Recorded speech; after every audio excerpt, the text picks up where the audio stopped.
السلام علیکم ناظرین، آج کل سوشل میڈیا پر ایک بحث بہت گرما گرم ہے،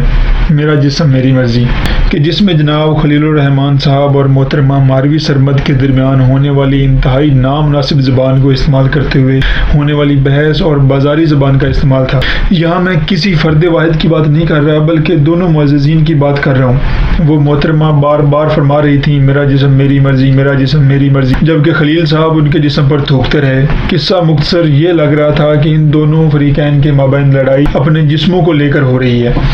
آخر کیا اخلاقیات سکھائی جا رہی ہیں؟ دلائل سے ہٹ کر ذاتیات پر حملہ کرنا، اپنے نظریات کی تو گویا موت ہی کر دی۔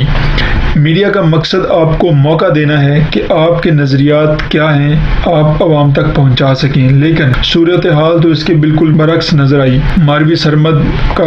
8 مارچ کو کیے جانے والے مارچ کا نعرہ ہی بے شرمی پر مبنی ہے۔ وہ اس طرح کہ میرا جسم میری مرضی کا نعرہ جہاں فاحش لگتا ہے، لیکن اسلام کی روح سے دیکھا جائے تو حقیقی طور پر تو یہ بات ٹھیک ہے کہ جس کا جسم یقینی طور پر مرضی تو اسی کی ہوگی، لیکن افسوس کہ اس نعرے کا استعمال جس مقصد کے لیے کیا جا رہا ہے وہ اسلامی ملک اور ہمارے معاشرے کے بالکل برعکس ہے۔ یہاں میں آپ کو ایک بات واضح کرنا چاہوں گا کہ یہ نعرہ آخر کس طرح سے اور کس چیز سے متاثر ہو کر بنایا گیا۔ میرا جسم میری مرضی،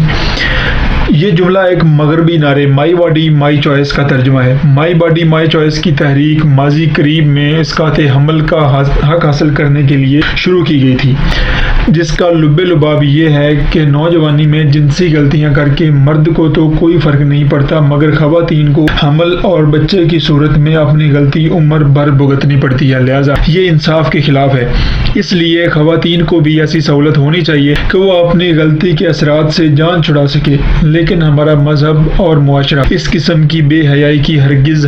اجازت نہیں دیتا۔ تو اس نعرے کی تو حیثیت یہاں بالکل ختم ہو چکی، لیکن افسوس کے ساتھ کچھ NGOs اس نعرے کی سپورٹ میں پاگل ہوتی دکھائی دے رہی ہیں، اور ان کا حصہ بننے والی کچھ ادھیڑ عمر عورتیں آج کل کی جوان جنریشن کو بھی اس نعرے سے متاثر کرنے کی حتی الامکان کوشش کر رہی ہیں، تاکہ عورت مارچ کے نام پر نوجوان لڑکیاں اپنے ہاتھ میں گھٹیا اور ناقابل سماعت نعرے درج کر کے روڈ اور چوراہوں پر محض عورت مارچ کے نام پر بے حیائی کی آزادی مانگ سکیں اور لبرل خواتین مذہب اور معاشرے کی سر عام دھجیاں اڑا سکیں۔ ایک مہذب اور اسلامی نظریاتی ملک میں یہ بجائے اس کے کہ حضرت بی بی عائشہ اور بی بی زینب کی تعلیمات کا درس دیا جائے، ہماری خواتین کو مغربی معاشرے سے متاثر کیا جا رہا ہے تاکہ بے حیائی عروج پر پہنچ سکے۔ اس کی بجائے ایسا بھی کیا جا سکتا تھا کہ آئے روز جو بچیاں اور بچے جنسی درندگی اور ہوس کا نشانہ بنائے جاتے ہیں، ان کے جسم اور عصمت کے دفاع کے لیے